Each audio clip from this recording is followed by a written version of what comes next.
Ayo semuanya. Sallallahu ala Muhammad. Sallallahu alaihi wasallam. Sallallahu ala Muhammad. Sallallahu Anta samsun, anta badarun, anta nurun fawqa nurin, anta misbahu sudurin, anta iksirul waqar. Lagi, sallallahu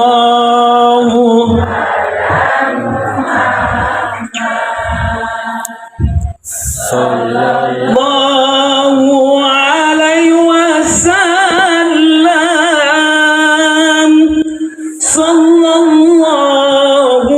ala Muhammad. Sallallahu alaihi wasallam. Makasih. Ya. Alhamdulillahirabbil alamin. Puji syukur sama-sama kita panjatkan kehadirat Allah Subhanahu wa taala karena siang ini kita ada di tempat ini. Pertemuan kita ini menjadi salah satu aspek syiarnya agama Islam. Mudah-mudahan dalam satu hadis ibu dikatakan barang siapa yang sengaja keluar dari pintu rumahnya lalu ia mendatangi satu majelis, lalu andaikan Allah diperlihatkan, maka gugurlah dosamu mulai dari pintu rumahmu sampai ke tempat yang kau tuju. Itu keberuntungan bagi seorang bapak dan ibu apabila senantiasa datang kepada majelis taklim. Maka bapak ibu dan sekarang ini berada pada hal itu. Mudah-mudahan bapak di rumah sehat. Mudah-mudahan ibu-ibu di rumah sehat. Dimudahkan rezekinya, dimudahkan segala urusannya. Bapak nikah lagi, biar aja nikah. Enggak ya bu ya? Iya, kalau enggak begitu satu aja pak, enggak bisa dia bahagiakan saya. Hati-hati pak, saya ingatkan, agama Islam itu mengatakan tidak ada kewajiban seorang istri menafkahi suami. Haram hukumnya seorang suami memakan pencaharian istri jika istri tidak ridho. Istri bukan pembantu, tetapi istri adalah temanmu. Maka ketika suami tidak bekerja, lalu istri menanggung beban itu, pinta padanya, istriku, halalkah untukku menikmati apa yang engkau berikan? Jika halal katanya, maka ibadah baginya. Jika tidak katanya, haram hukumnya untuk kau makan. Istri itu dinafkahi, bukan menafkahi. Jadi oleh karena itu, kepada bapak-bapak yang masih mau istrinya membantu kamu bekerja, maka berterima kasihlah padanya, bersyukurlah padanya Allah. Bagi ibu-ibu yang membantu suaminya bekerja, akan menjadi catatan ladang pahala bagimu. Setiap kau mencari nafkah, itu akan menjadi perhitungan catatan ibadahmu. Maka ikhlaskanlah. Selawat beriring salam, sama-sama kita panjatkan kehadirat Nabiullah Rasulullah Muhammad sallallahu alaihi wasallam dengan seraya bersabda Allahumma salli ala Muhammad wa ala ali Muhammad. Oh, ini ke ibu-ibu dulu, bapak-bapak nanti, karena bapaknya udah sempurna kali. Bu, ya, saya sampaikan kepada ibu semuanya. Tapi Seorang istri tidak perlu keluar rumah untuk mencari surga. Surgamu begitu dekat. Jika kamu ingin surga itu, surganya pada suamimu. Seorang istri nggak perlu keluar rumah mencari surga, karena surgamu ada di rumahmu. Apa itu? Berbaktilah pada suamimu, sesungguhnya surga ada padanya. Maka ibu, kalau ibu berwirid Yasin, tanyakan sama bapak dulu, bang, izin nggak ya kalau saya berwirid? Kalau dia katakan iya, silahkan jalan. Kenapa? Kan itu pemimpinmu. Saya pernah datang Ustadz, kebetulan ini tentra ini. Kebetulan dia tentra nih kan. Saya banyak maklumlah kan Pak, kalau udah Pak Polisi mententra, juga satu pertemuan kita bareng sama belajar. Ustadz, ini kan baru pulang dari Poso katanya. Lagi puasa nih.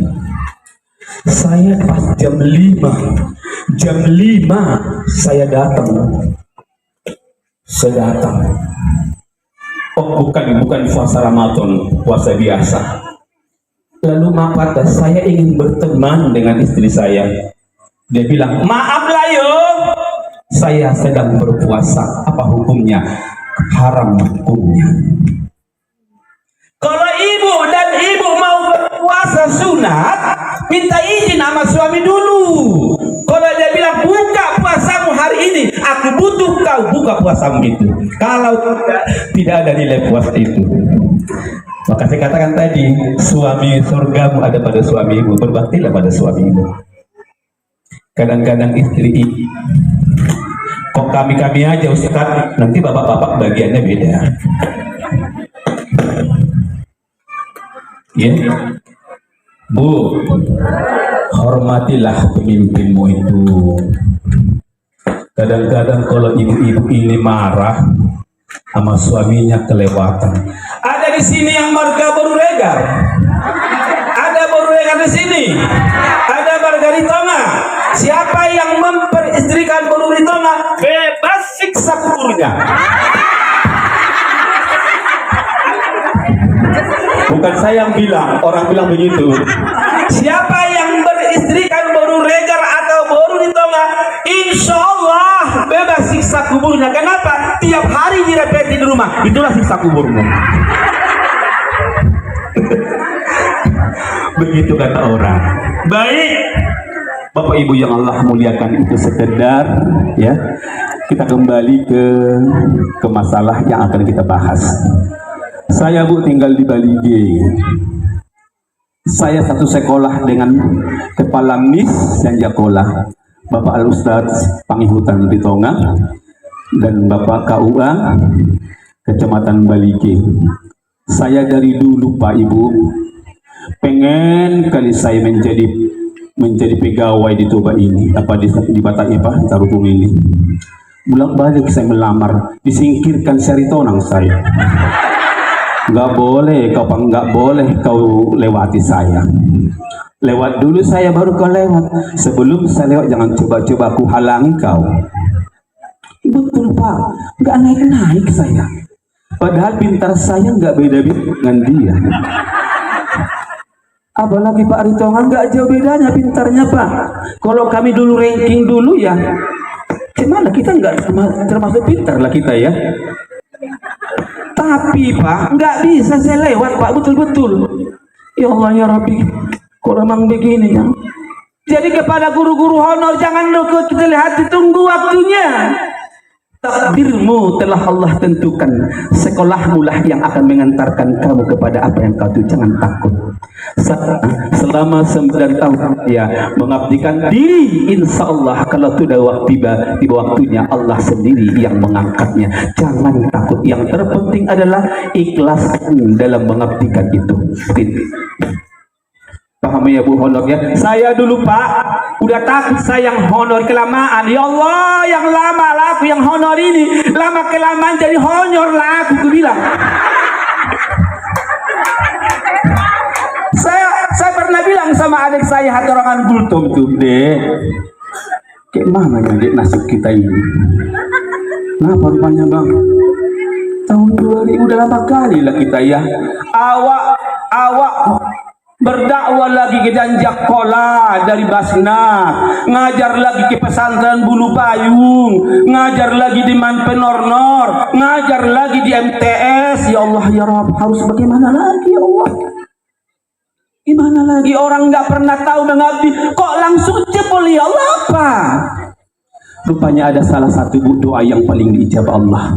Saya datang menghadap ayah saya dudukkan mereka di atas meja. Aku ambil satu sambong berisi air, aku cuci kakinya, aku basuhkan airnya ke mukaku, aku minum airnya. Ayah, karena aku mohon maaf.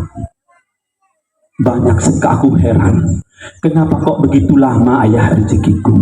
Jika memang ada salah dan khilafku atasmu, karena kehilapan tadi membuat hatimu sakit, aku mohon maaf ayah.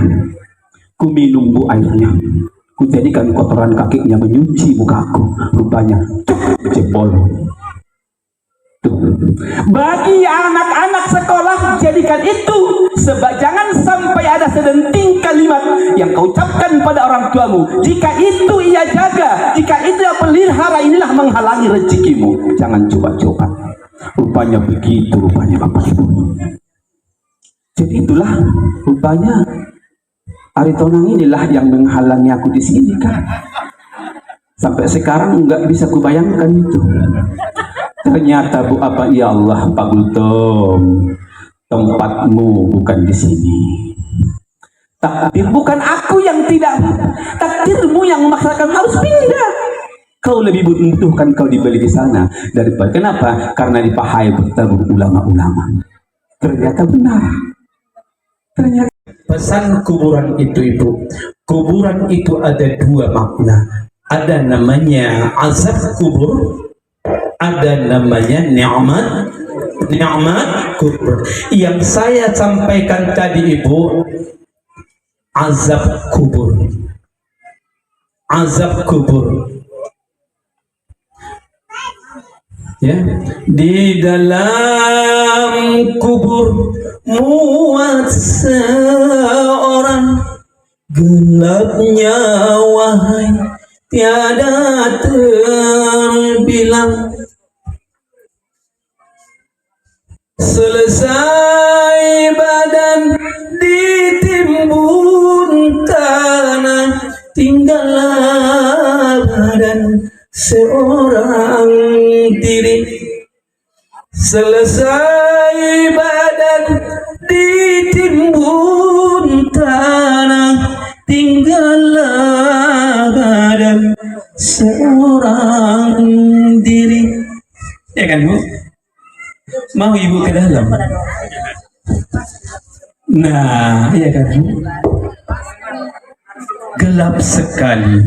Kuburan itu gelap sekali.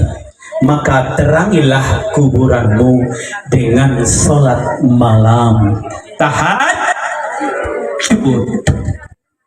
Itu satu.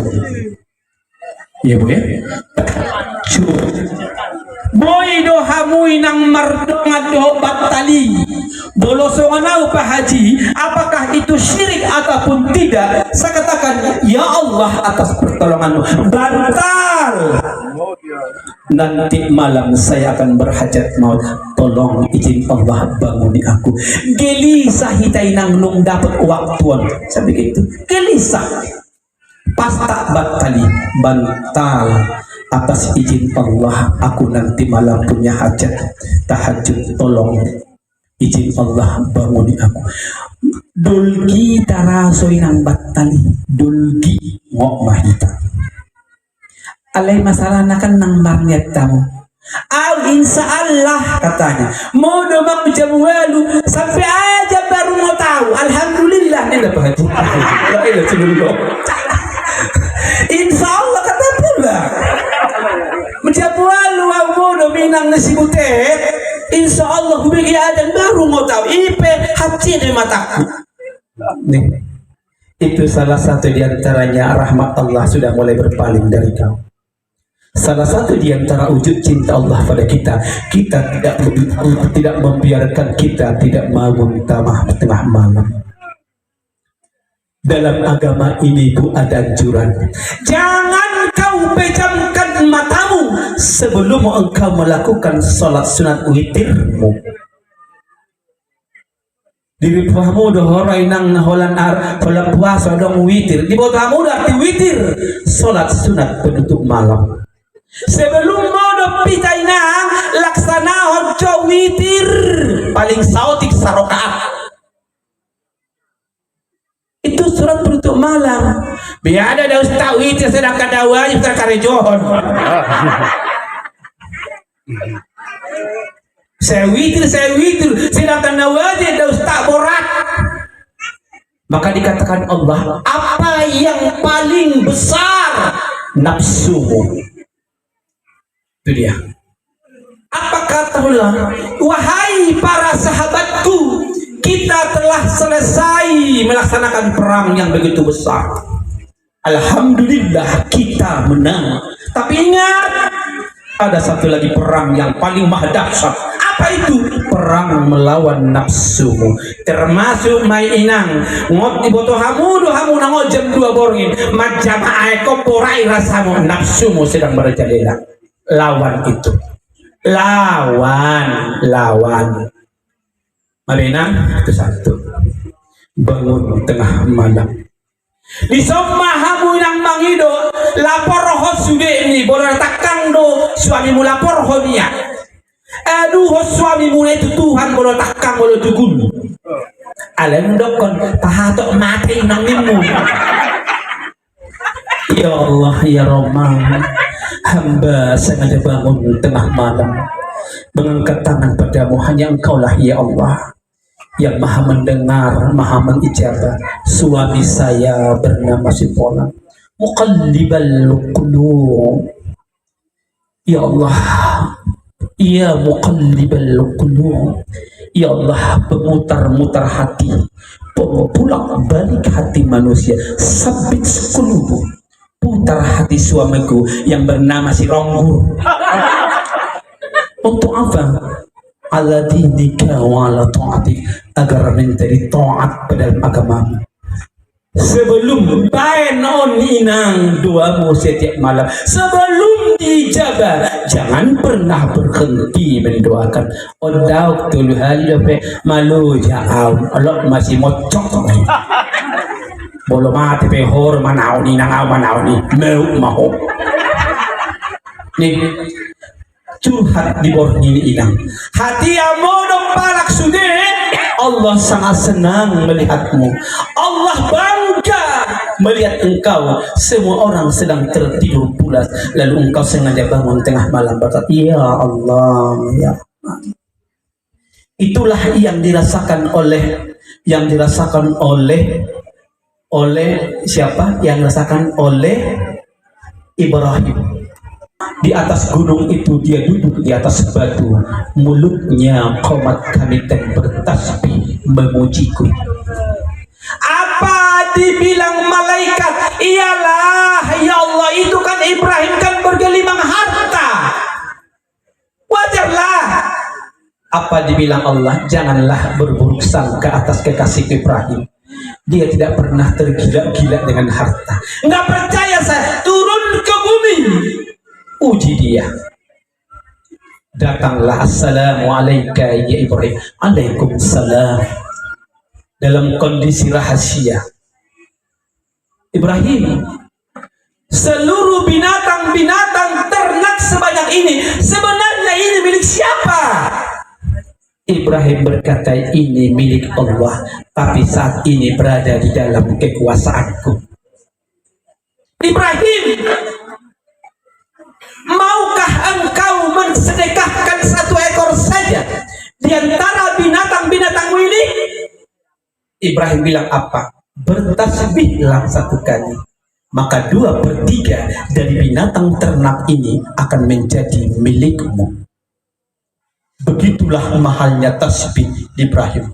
Apa dibilang malaikat? Subuhun Qudusun Rabbuna wa Rabbul malaikati wa ruh. Subhanallah walhamdulillah wa la ilaha illallah wa natubu ilaih. Jadi ketika kita sholat abang anda, boleh ini dijadikan sebagai tasbih kita. Ibrahim berkata, seandainya engkau mengabulkan doaku, kau berikan aku keturunan satu orang anak, anak itu akan kusembelih dan akan kukurbankan. Jika itu perintahmu. Goyang, Bu, goyang arsy-Nya Allah. Ketika Ibrahim mengucapkan sumpah ini, goyang langitnya Allah, menjadi satu kewajiban bagi Allah untuk berijabah. Maka ibu pun dan bapak ketika berdoa, goyangkan arsy-Nya Allah. Mampukan dengan doamu yang ikhlas, mampukan menggetarkan arsy-Nya Allah hingga Allah senang dengan doamu. Itulah wujud daripada anggar anak ketina mahamu dah semua kok mencret nama doa. Kamu sendiri penang di bawah hamuna guna di doa. Rabbana sama Rasulullah, Rabbana pola Rabbana tahu nasi pakai doamu. Nah, jadi ibu ya, insya Allah inilah yang bisa aku sampaikan. Karena saja ada lagi tambahnya tadi, ada lagi tambahnya. Jadi bapak ibu perlu doinang baik kamu anak pesang muna tu panitia deh nang adok ketekusan nari deh saboras sakaleng boras masanau. Dan catat tamuna baru nung tanggal saat ku bayar rohamu panitia manita mulu nung dapat waktu dokon naik bisa doi senari kan kita kan gak bawa uang toh juga bukan sekarang, buat minggu depan sana usah kaleng dan totalnya 28 juta ini. Allah, dari mana lagi dapatnya itu? Tadi 2 jutanya udah bisa lah satu lokal ini kan merding triplek. Ya Bu ya, jadi inilah itu tadi ya Bu ya. Kuburan itu sangat sempit sekali. Ego tamu inang nahudok konon. Unak rohamu hala mereng si gultum. Ungganteng apa pada bapak dijawab. Satu, kuburan itu sangat gelap, maka teranginya dengan sholat tahajud. Kuburan itu sangat sempit sekali, maka longgarkannya dengan berbanyak silaturahim. Kuburan itu penuh dengan binatang-binatang kotor dan menjijikkan, maka racuninya dengan sedekahmu. Maka dengan sedekah ibu walaupun seberapa, insya Allah Allah jadikan mengangkat penyakit kita, mengangkat dosa-dosa kita, karena bagi Allah tidak ada yang mustahil. Maka pintahlah sayangnya, pintalah cintanya. Kalau Allah sudah sayang sama kita, kalau Allah sudah cinta sama kita, tidak ada yang mustahil baginya. Sayangnya inilah yang kita pinta, cintanya inilah yang kita pinta. Insya Allah nantinya kita akan menemukan kita dalam keadaan husnul khatimah. Sebelumnya saya tutup, ada mungkin di antara ibu yang bertanya sebelum saya tutup? Ada Bu? Ada di antara ibu yang mengevaluasi ilmu bila amalin kasajaratin bila sama. Ilmu yang banyak itu kalau tidak diamalkan seperti pohon yang berdaun lebat tapi tidak punya buah. Nggak ada gunanya punya ilmu banyak-banyak kalau tidak, ilmu yang banyak itu kalau nggak diamalkan tidak membawa nilai positif, tidak membawa kebaikan dalam diri kita. Semakin banyak ilmu yang kita ketahui, semakin banyak tuntutan Allah atas ketahuan. Semakin tidak ada ilmu yang kita tidak tahu, semakin tidak bertanya. Tetapi matinya orang yang bodoh sangat berbeda dengan matinya orang-orang yang berilmu. Jadilah orang yang berilmu, jangan mau jadi orang yang bodoh. Kurang lebihnya sebelum kita tutup, mari sama-sama kita mengangkat tangan dan bermohon kepada Allah Subhanahu wa Ta'ala. Allahumma salli wa sallim ala sayyidina Muhammad. Taqabbalallahu minkum minna wa minkum taqabbal ya karim. Wassalamualaikum warahmatullahi wabarakatuh. Waalaikumsalam warahmatullahi wabarakatuh. Terima kasih banyak kami ucapkan kepada